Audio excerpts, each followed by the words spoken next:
जय जय राम कृष्ण हरी, जय जय राम कृष्ण हरी. मोक्ष रेखे आला भाग्ये विनटला, साधूस अंकिला हरिभक्त. आता हे सगळे जे वर्णन आहे ते त्या उच्च अशा अवस्थेतलं वर्णन आहे. आता तुम्हाला खाली जाता येणार नाही. पूर्वी शिष्य मोक्षाच्या इच्छेने सद्गुरूंकडे येत होता. त्याला मोक्ष हवा होता आणि गुरूंनी त्याला तेच दिले. तेव्हा गुरु कोणाला मुक्त करतात हे ज्ञानोबा आता ह्या ओवीमध्ये सांगतात. ज्याला या प्रपंचातून, ह्या संसारातून मुक्त व्हायचे असेल, आत्मज्ञानी व्हायचे असेल, त्यालाच ते मुक्त करतात. ज्याला संसारामध्ये रमायचे आहे तेच त्याला गोड वाटते, पण लोक सांगतात म्हणून तो देवाचे नाव घेत असतो, भजन करीत असतो.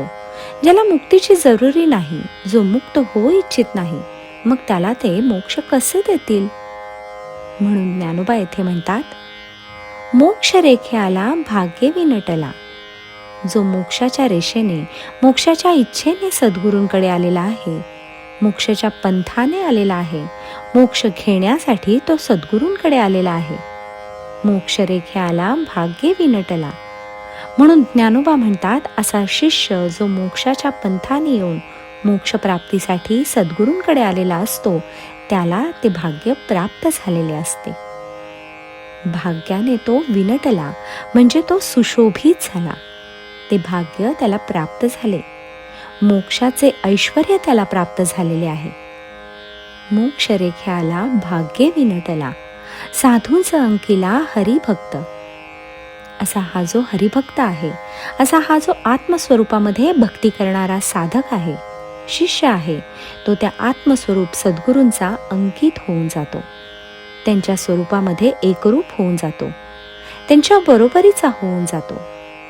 साधूंचा अंकित होणे म्हणजे साधूंनी त्याला आपल्यासारखे करून घेतला, आपल्याजवळ ठेवून घेतला, आपल्यामध्ये बसवून घेतला. साधूचा अंकिला हरिभक्त.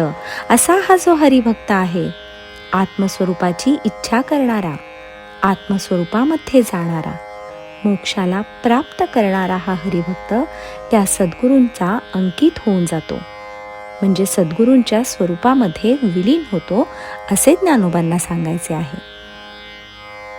जय जय राम कृष्ण हरी, जय जय राम कृष्ण हरी.